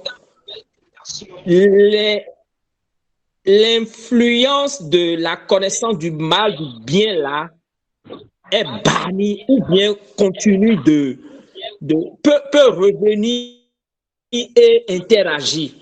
Parce qu'il y a des situations que je vis et heureusement que je connais la parole, je dis, mais ça là, c'est anormal. Je ne peux pas me permettre ça. Ça, c'est les désirs de la chair. Et les désirs de la chair, c'est la connaissance du mal et du bien qui crée ça. Malgré que vous êtes chrétien, vous êtes avancé, vous comprenez beaucoup de choses, ces situations-là se présentent devant vous. Et vous discernez que ça, là, c'est contraint. Et vous prenez la décision. Donc, quand on vit des cas comme ça, et est-ce que je me dis, quand on est à l'aide de la nouvelle création, l'influence ou bien l'impact de la connaissance du mal, du bien, là, est banni totalement? C'est une réflexion. Voici ma préoccupation. Merci. Shalom. Ok, merci beaucoup, Juste Dieudonné. Je vais laisser la parole au Juste Giscard pour répondre. Allô? Vous recevez? Oui, Juste Giscard. Okay. Je ne pense pas qu'il faille qu'on puisse parler en termes de est-ce que c'est banni ou pas. Non, mais il y a juste lieu de prendre conscience, en fait, de où nous sommes. C'est aussi simple que ça. Paul pouvait dire dans Romains 12, 2, je crois, soyez transformés par le renouvellement de votre intelligence. Et c'est ça le grand défi des enfants de Dieu que nous sommes aujourd'hui. Et c'est pourquoi il est utile pour nous d'être constamment exposés à la vérité de l'Évangile afin que ce renouvellement de l'intelligence opère en nous, en fait. Il ne s'agit pas de dire est-ce que c'est banni, est-ce que c'est pas banni, non. Parce que si ton intelligence n'est pas renouvelée, tu vas continuer par fonctionner sur la base de quelque chose qui est caduque pour toi, qui n'a pas lieu d'être pour toi, tout simplement parce que tu es encore conscient de ça. C'est aussi simple. Voilà, donc il suffit juste d'être continuellement exposé à la vérité de l'Évangile, comprendre que nous sommes en Christ. En Christ, Christ est l'arbre de vie. Nous sommes sous l'arbre de vie. Et il a dit de manger sa chair, peut-être comme PJ l'a dit. On va revenir sur ça pour après, dans une autre émission, pour parler de mieux comprendre ce qu'est l'arbre de vie et tout. Et donc, nous sommes sous l'arbre de vie. Et donc, on se nourrit du fruit de l'arbre de vie. Quand on comprend ça, il y a une distinction qui se fait remarquer automatiquement, en fait. Ce n'est pas une question d'effort. C'est malheureusement ce qui nous arrive. Nous pensons que, OK, je prends telle décision, je prends telle résolution. Non, c'est pas ça. Tant que tu n'es pas, la conscience là n'est pas ancrée en toi, tu aurais beau prendre toutes les résolutions de la terre, à un moment donné, tu vas être rattrapé, tu n'y arriveras pas, tu seras à bout de souffle. Donc, ce n'est pas une question de dire, OK, bon, ça, c'est un désir Chanel, j'arrête ça. Ça, c'est quelque chose, non. Je vous amène. Est-ce que toi, tu peux dresser la liste de tout ce qui est désir Chanel? Qui de vous connaît la liste de tout ce qui est désir Chanel? On ne connaît pas.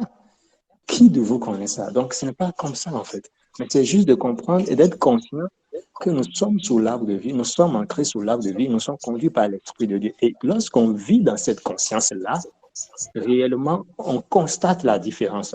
Mais tant qu'on ne vit pas dans cette conscience, et qu'on ne fait pas confiance suffisamment au Seigneur, tel que le Mausé l'a dit, il s'agit de lui faire confiance, en fait. Mais malheureusement, on vit encore dans une forme de peur, on se dit, ah, attention, et si ça, et si ça. Mais là, ça veut dire qu'on ne lui fait pas confiance.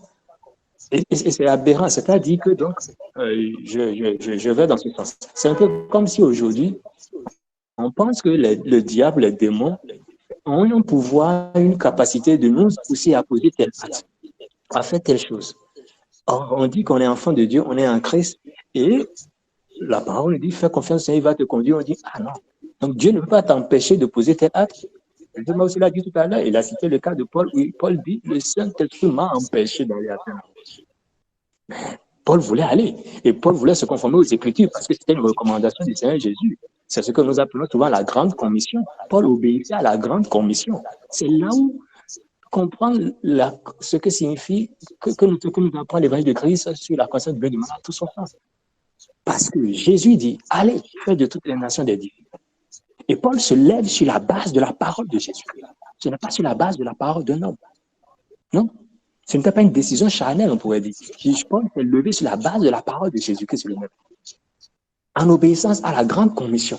Et il prend la route pour aller maintenant annoncer l'évangile. Il n'allait pas faire du n'importe quoi, mais il allait annoncer l'évangile.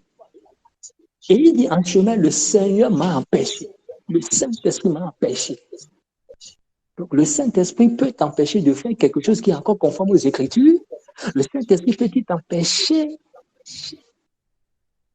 d'obéir à une recommandation du Seigneur. Nous avons juste à faire confiance au Seigneur, à être conscients de ce que nous sommes entrés sur l'arbre de vie et nous sommes conduits par le Seigneur à faire ce que Dieu veut que nous fassions à ce moment qui est là, tout simplement. Mais tant que nous allons encore garder dans un coin de notre tête, de notre pensée, nous allons garder ça c'est bien, ça c'est mal, c'est que nous passons à côté en fait. Et nous serons toujours en griffe sous cette influence-là. Pourquoi? Parce que nous ne sommes pas conscients. Tu vis ce dont tu es conscient. La vie en Christ, c'est une vie de conscience. Et le juste aussi a dit que si tu n'es pas conscient que le Seigneur est avec toi, tu vivras malheureusement sur la base de la conscience du bien et du mal. C'est aussi simple que ça. Si tu n'es pas conscient que le Seigneur est avec toi, parce que si tu es conscient que le Seigneur est avec toi, que tu me parles de délivrance, de tout ce que tu veux, si tu es conscient que le Seigneur est avec toi, tu sais que, même à la dernière seconde, s'il ne veut pas que tu fasses quelque chose, tu ne la feras pas. Tu sais que s'il veut que tu ailles à tel endroit, même si à la dernière seconde, toi, tu ne veux plus y aller, il va te pousser à aller. La parole dit, c'est poussé par l'Esprit que les hommes ont parlé de la part de Dieu. Poussé par l'Esprit. Ça veut dire que c'est comme si les hommes ne voulaient pas parler, mais l'Esprit les a poussés. L'Esprit les a poussés. Il les a forcés. Il les a contraints à le faire. Et ça fait confiance à Dieu pour dire, Seigneur, je te fais confiance. Tu as la capacité de me pousser à faire ce que tu veux que je fasse à un moment donné. Tu as la capacité de m'empêcher à poser tel acte que j'aurais bien voulu poser. Faisons-lui simplement confiance et vivons dans la conscience qu'il est avec nous. Nous sommes sous l'arbre de vie. Nous ne nous nourrissons que de l'arbre de vie. Nous n'avons rien à voir avec la connaissance du bien et du mal. La connaissance du bien et du mal, c'est pour Adam. Nous ne sommes pas en Adam. Nous sommes en Christ. Ok, merci beaucoup, Jusqu'à. Merci pour ces apports de réponse. Je donne la parole au Jusanik pour son intervention.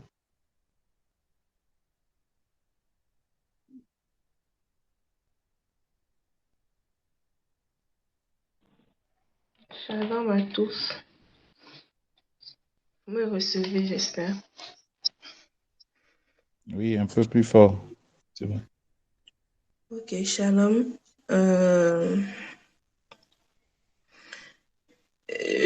rends grâce à Dieu pour la nourriture qu'il nous donne ce soir. C'est vrai, j'ai rattrapé en chemin. Mais pour résumer, il faut vraiment que nous soyons conscients que vivons par Christ, celui qui conduit notre vie et non par un standard de ceci est bien, ceci est mauvais, en fait. Mais comme d'habitude, j'ai toujours ces questions qui me viennent et que je prétends partager avec vous. C'est-à-dire que même le voleur qui va voler ou qui va braquer une banque, tant que je n'appelle pas voleur quelqu'un parce que je ne sais pas sur quelle base je le juge de voleur.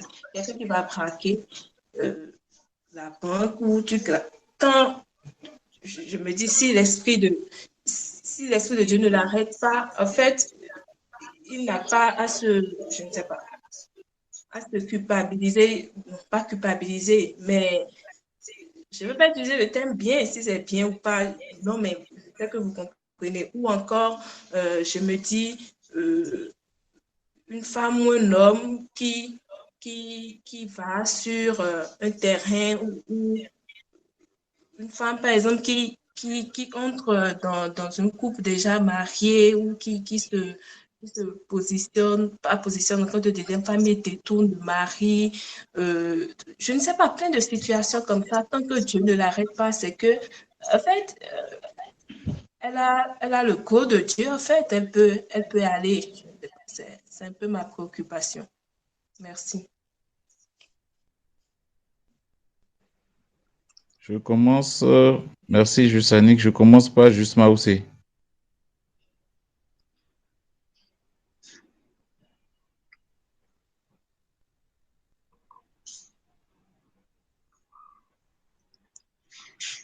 Oui, oui, merci beaucoup, juste Annie, pour ta question.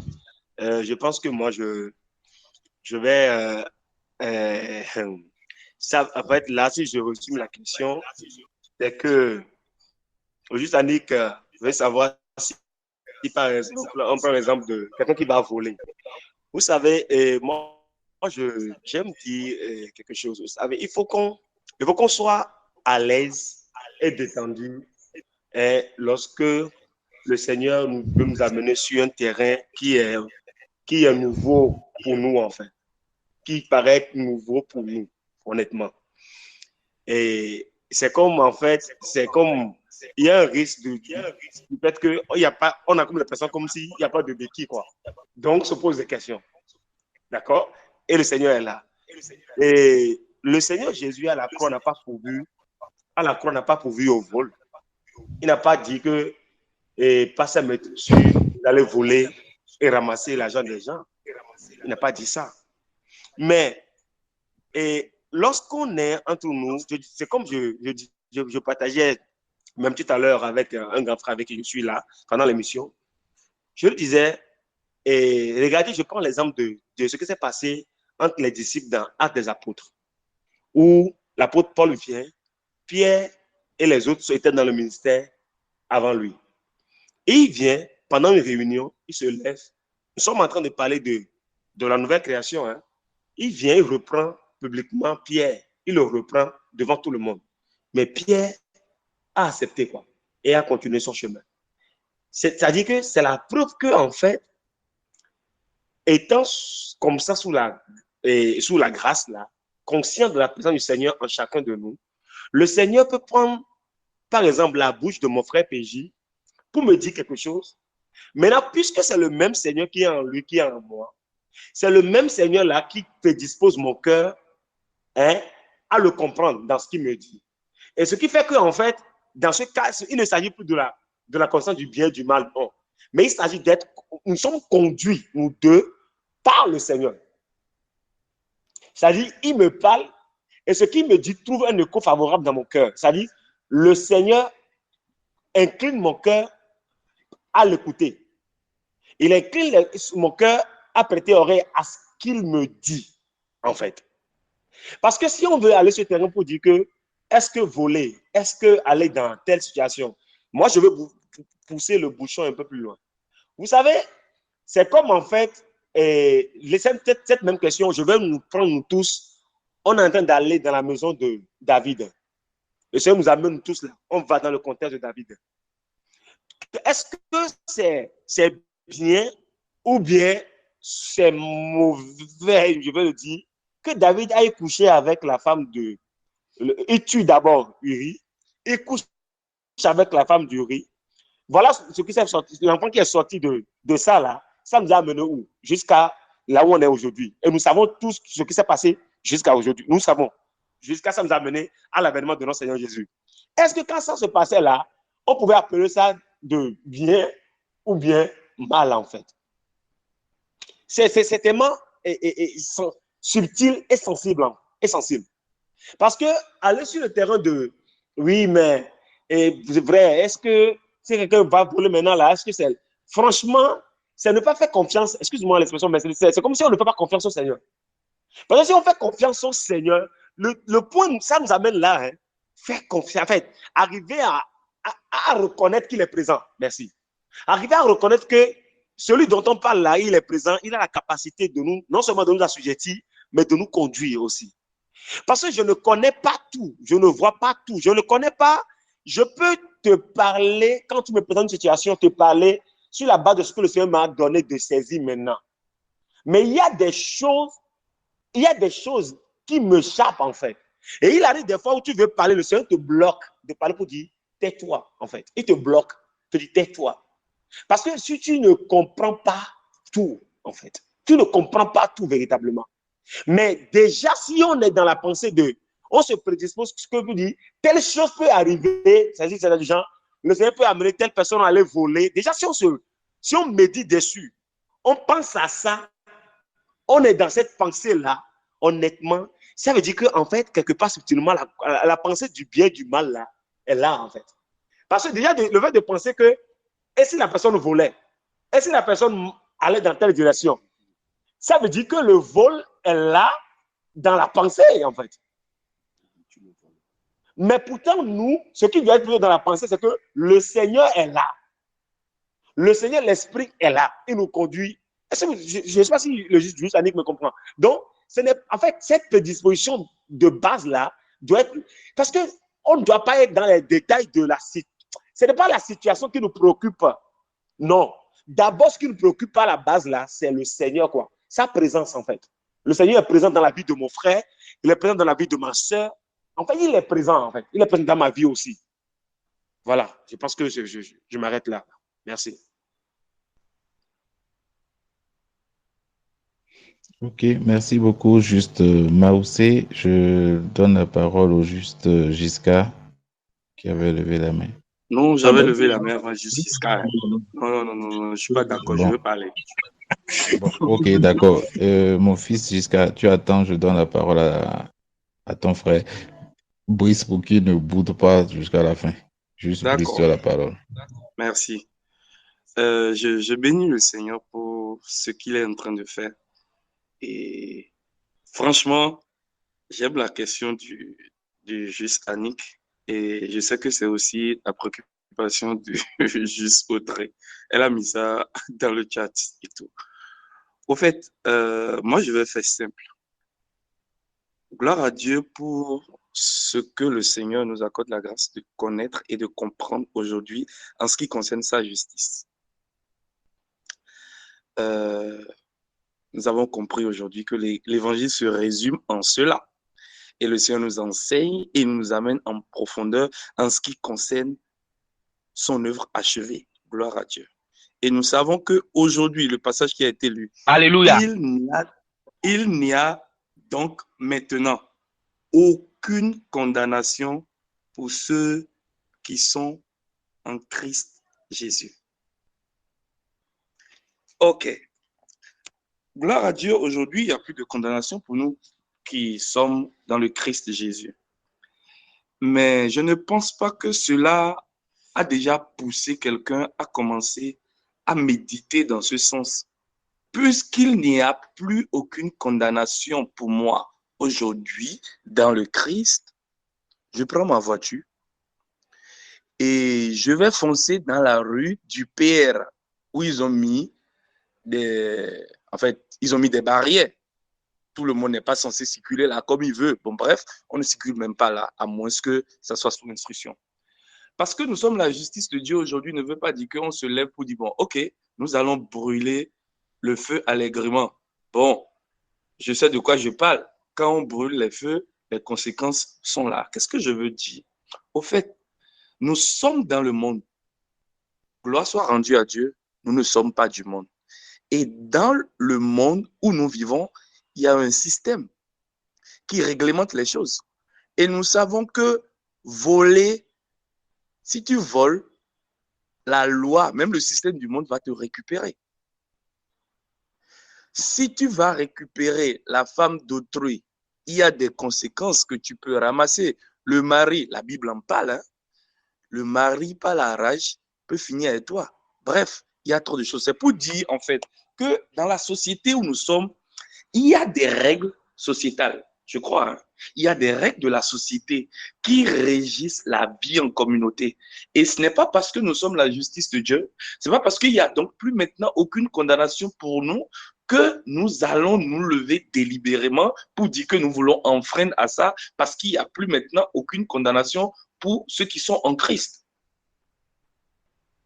Donc, en fait, le fait d'aller sur cette lancée en disant que, OK, est-ce que lorsque on voit la chose sous cet angle, quelqu'un ne va pas se cacher sous le fait et dire, bon, OK, ou bien quelqu'un en volant et on a même peur de dire, on se pose la question, est-ce que je veux dire que c'est un voleur parce que je juge? En fait, la société dans laquelle nous sommes, en fait, c'est comme si il y a la loi de la société dans laquelle nous vivons, de la communauté, et il y a la loi de l'esprit de vie.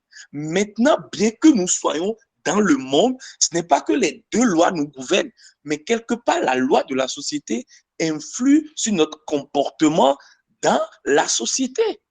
Donc, nous ne pouvons pas dire que parce qu'il n'y a plus de condamnation en Christ, pour nous, nous allons nous lever et vivre comme, bon, voilà, voilà, moi, je veux le mettre sous cet angle. Donc, aujourd'hui, par la grâce de Dieu, il n'y a pas de condamnation pour nous. Mon dernier point, c'est ceci. Ma sœur, par rapport à ce fait, j'aime à le dire comment. Nous avons tellement donné de la puissance de par notre ignorance aux esprits impurs qui pourraient récupérer quelqu'un et l'amener de force à aller coucher avec les prostituées ou bien faire tout et n'importe quoi. Mais nous n'avons pas aujourd'hui la capacité ou la grâce de reconnaître, même l'exemple a été donné, la force de l'Esprit de Dieu à nous empêcher de faire ce qu'on peut caractériser de mauvais. Qu'est-ce que je veux dire? L'Esprit de Dieu, si du moins il habite en la nouvelle création, a la capacité de l'assujettir. Et je préfère vivre avec cette foi d'enfant et continuer parce que le juste vivra par la foi. Merci. Merci beaucoup, juste Brice, pour ton intervention. Donc, à ta suite, je donne la parole au juste Giscard. Merci beaucoup. Je vais faire simple. En fait, on ne va pas tourner autour du pot. On va pas tourner autour du pot. Il faut qu'on se dise la vérité. Nous avons un sérieux problème de confiance à Dieu, tout simplement. On a un sérieux problème de confiance en Dieu. Parce que si tu fais confiance en Dieu, tu sais que c'est lui qui te conduit en fait et qui dirige tes pas. C'est tout. C'est parce qu'on a un sérieux problème de confiance à Dieu. C'est ça qui amène à raisonner en termes de bien et de mal. Et je retourne toujours dans Genèse 2. Dieu a dit ne mangez pas du fruit de l'arbre de la connaissance du bien et du mal. Donc, si tu fais confiance à Dieu, tu suis ce qu'il a dit tout simplement. Mais le serpent est venu et a dit à Ève, est-ce que Dieu a-t-il réellement dit de ne pas manger de tous les arbres du jardin? Et Ève dit non. Il a juste dit de ne pas manger du fruit de l'arbre de la connaissance du bien et du mal. Et le serpent rétorque à Ève que non. Mais en fait, c'est parce que Dieu sait que si vous en mangez, vous serez comme lui. Si Ève faisait suffisamment confiance en Dieu, est-ce qu'elle allait manger du fruit de l'arbre de la connaissance du bien et du mal? Non. Si elle faisait suffisamment confiance à Dieu, elle allait savoir, mais Dieu m'a dit de ne pas en manger. Donc, je suis ce qu'il m'a dit tout simplement. Je ne cherche pas à réfléchir pour dire, à spéculer, à réfléchir pour dire, mais est-ce que donc Dieu est en train de mentir? Donc est-ce que je vais être semblable à Dieu? Je ne vais pas être semblable à Dieu. Non.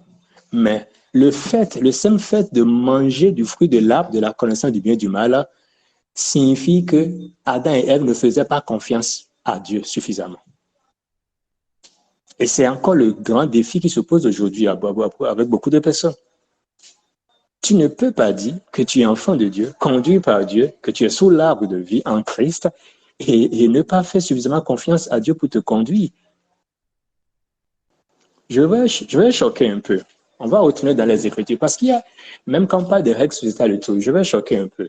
Je suis dans le livre de Ruth, chapitre 2. Alors, un passage qu'on connaît, et aujourd'hui beaucoup de prédicateurs de la loi citent Ruth en exemple, et comme une femme vertueuse, et ils disent il faut que les femmes cherchent à être comme Ruth. Dans bien d'assemblée, il y a le groupe des Ruth, tous ces trucs-là. Voilà. Mais, OK, allons dans les Écritures. Quelle a été l'attitude de Ruth? Ruth a littéralement demandé à Boaz de l'épouser. Question. Est-ce que la société aujourd'hui permet à ce qu'une jeune fille, une jeune femme, puisse elle-même aller courtiser un homme? Littéralement, c'est Ruth qui a courtisé Boaz. Allons lire les Écritures. C'est Ruth qui a courtisé Boaz et qui lui a dit, je nous le lis, parce que des fois, voilà. On est dans Ruth 2. Soit on veut se conformer à la vérité de l'évangile de Christ, ou on veut rester sur la base de nos spéculations, de nos raisonnements humains, voilà. Moi, je ne suis pas dans ça.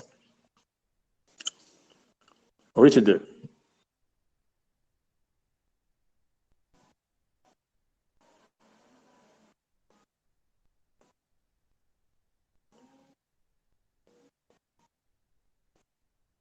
Ok, c'est plutôt Ruth 3, voilà, Ruth 3, voilà. Ruth 3, à partir du verset 8, on dit, et c'est sur instruction de sa belle-mère Naomi. Au milieu, verset 8, au milieu de la nuit, Boaz eut un frisson. Non, avant ça, le verset 6, elle descendit à l'air de battage et fit tout ce qu'avait ordonné sa belle-mère. Boaz mangea et but et son cœur était joyeux. Il allait se coucher au bout du tas de Geb. Ruth vint alors tout doucement, découvrit ses pieds et se coucha.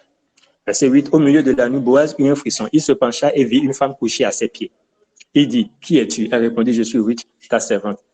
Étends le pan de ton manteau sur ta servante, car tu as droit de rachat. Amen. Alors, cette partie-là, beaucoup ne la comprennent pas. Oui, Ruth dit à Boaz, étends le pan de ton manteau sur ta servante, car tu as droit de rachat. Qu'est-ce que ça signifie dans la pensée hébraïque de l'époque? Littéralement, quand on dit, quand elle disait, étends sur moi ton aile ou ton manteau, c'était un signe de protection matrimoniale. Et lors du mariage, dans la culture juive à l'époque, lors du mariage, le marié étendait un pan de son manteau au-dessus de sa fiancée pour symboliser cette protection-là. Donc, littéralement, Ruth était en train de dire implicitement à Boaz, épouse-moi. Et c'est sur cette base que Boaz a dit, OK, c'est un autre qui a un droit de rachat sur toi. J'irai le voir demain, et s'il retire ce droit de rachat, moi, je vais pouvoir alors te prendre pour épouse. Donc, c'est Ruth qui allait voir Boaz pour dire, épouse-moi. Est-ce que c'est bien? Comme on aime parler en termes de bien et de mal, dites-moi, est-ce que c'est bien? Est-ce que c'est bien? Si vous, aujourd'hui, on vous dit de faire ça, vous allez dire quoi?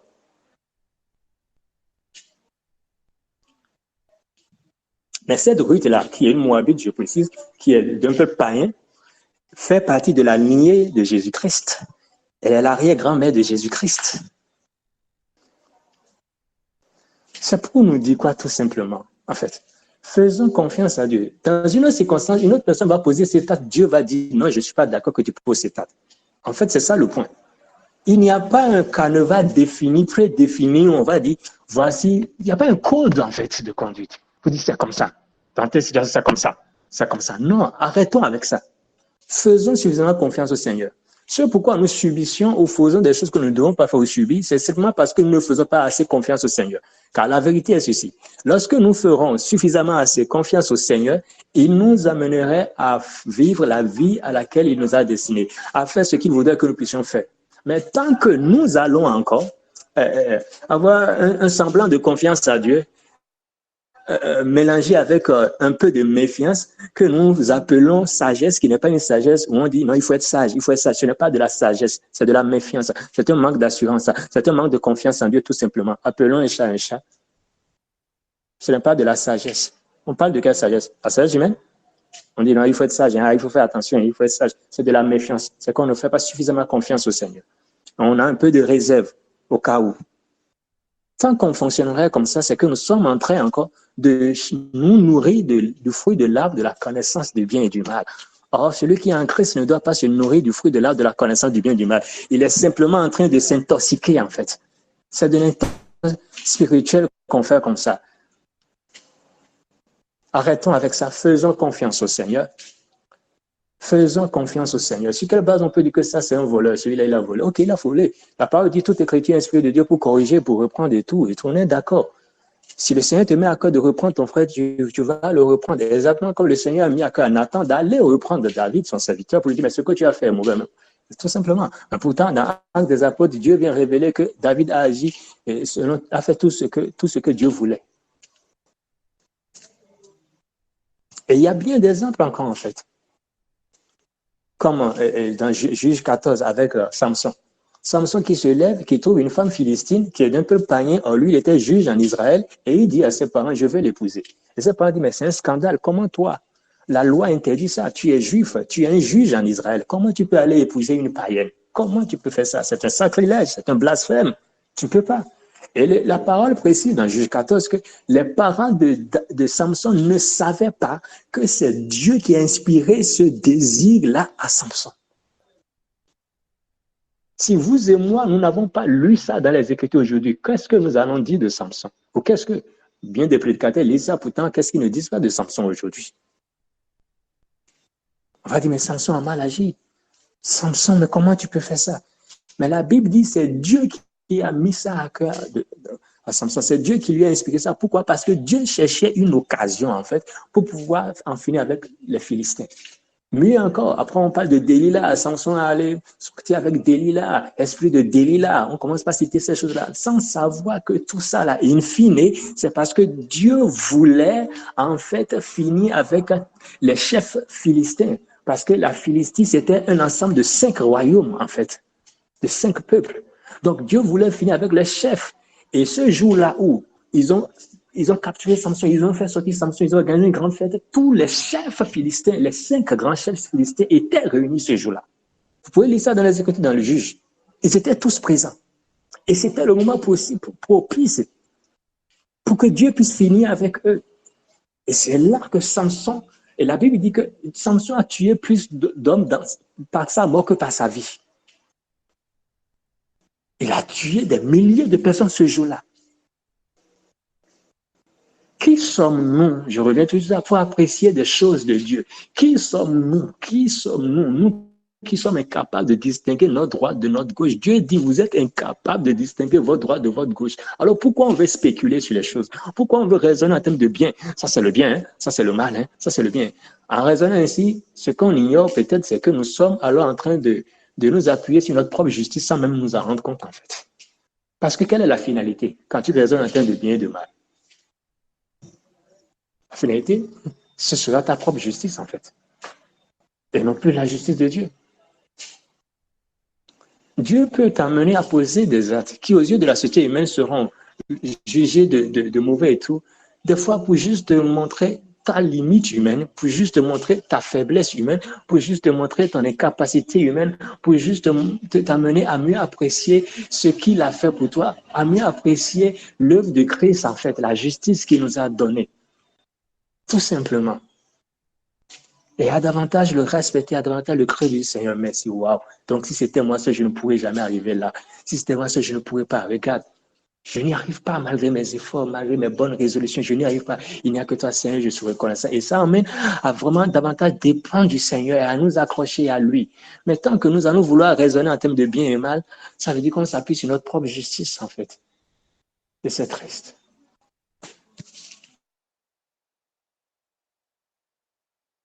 Merci beaucoup, Jusqu'à. Je crois que le temps est suffisamment avancé. Le sujet est très intéressant, mais le temps est suffisamment avancé et donc nous allons atterrir pour cet épisode.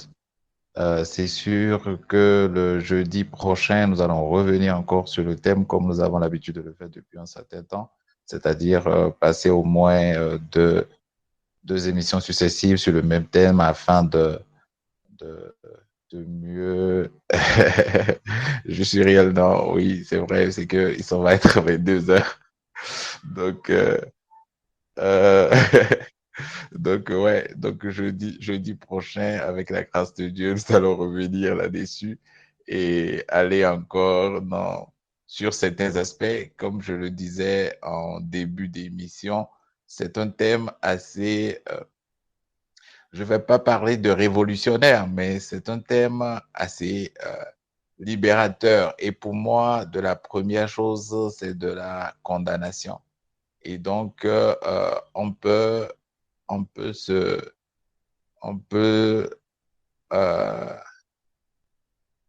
entendre un reproche, on peut entendre, mais sans vivre dans l'auto-condamnation, en fait, et dans la condamnation mutuelle, ou dans la condamnation vis-à-vis de Dieu. Parce que c'est ce qu'on a lu dans les écrits, dans Romains 8:1, que maintenant, il n'y a plus de condamnation parce que. Donc, je pense que la première des choses que nous renvoie, la première des choses que nous devons comprendre au travers de cet échange, au travers de manger à l'arbre de vie, c'est de ne plus vivre, ça nous amène à ne plus vivre sous la condamnation. Ce n'est pas d'abord entre griffes, je ne dirais pas la liberté de faire ce qu'on veut, ce n'est pas d'abord le premier privilège, mais le premier privilège, c'est le fait de ne plus vivre sous la condamnation. Le premier privilège que ça nous accorde, c'est ne plus vivre sous la condamnation, c'est ne plus vivre dans le rejet, c'est ne plus vivre tout ce qui est souffrance morale, tout ce qui est auto-culpabilité, tout ce qui peut... En fait, c'est d'abord ça, le premier bénéfice. Le premier bénéfice, ce n'est pas donc je peux faire ce que je veux, je peux faire... C'est pas ça. Si on se concentre sur ça, c'est qu'on n'a pas compris l'esprit de la parole. Le premier but de manger sous l'arbre de vie, c'est de ne plus... Voilà, c'est d'être libéré de la condamnation. C'est d'être libéré de la condamnation vis-à-vis de nous-mêmes, la condamnation vis-à-vis des frères et la condamnation vis-à-vis de Dieu. C'est de 3 types de condamnation. Hein? Ça ne veut pas dire qu'on ne se fait pas de reproches, ça ne veut pas dire que on ne se remet pas en cause pour changer de stratégie, de chemin. Ça n'a rien à voir, mais parce que nous sommes en train de parler de la parole de Dieu. Nous sommes dans la vie en esprit. Ce que nous sommes en train de dire, nous parlons de la vie en esprit. Nous parlons en tant qu'enfant de Dieu. Hein? Donc, je pense que pour moi, c'est la chose essentielle à garder ici. Le bénéfice que la parole nous présente, c'est de ne plus vivre de dépression, de ne plus vivre de condamnation, de ne plus vivre mais d'être libre. Ça ne veut pas dire que, voilà, si, comme le juste Maoussé l'a dit, si mon frère me reprend sur quelque chose, je ne l'entends pas, ou le Seigneur m'amène à m'examiner sur un fond et sur un sujet, sur un acte et à rebousser chemin sur telle ou telle chose, ça ne veut pas dire qu'il ne faut pas l'entendre. C'est pas ça. On n'est pas en train de dire ce qu'il faut faire ou ce qu'il ne faut pas faire. On est en train de dire qu'est-ce que le Seigneur Jésus-Christ a accompli pour nous et qu'est-ce qui compte pour nous, en fait. Donc, nous allons continuer le jeudi prochain encore. Nous allons revenir sur ça et aller encore, selon que l'Esprit de Dieu va nous amener, aller encore beaucoup plus en profondeur et évoquer d'autres pans du sujet. Je pense que c'est une série sur laquelle on va rester pendant un temps puisque nous allons après parler aussi, parce qu'après, nous allons parler aussi de tout ce qui est, qu'est-ce que l'arbre de vie, ce qui est essentiel, qu'est-ce que l'arbre de vie, c'est quoi marcher par l'esprit, ça on l'avait déjà dit, mais voilà, donc je voudrais vraiment que nous puissions se donner rendez-vous, nous puissions nous donner rendez-vous, comment je vais dire, jeudi prochain. Et si le Seigneur nous le permet aussi, d'inviter d'autres personnes afin que nous puissions être éclairés suffisamment et nombreux être éclairés par le Seigneur Jésus. Sur ce, que le Seigneur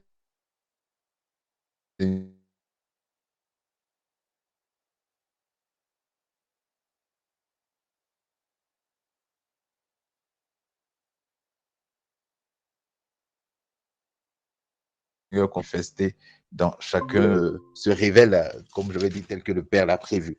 Shalom à toutes, shalom à tous, demeurez richement bénis et puis à jeudi prochain par sa grâce.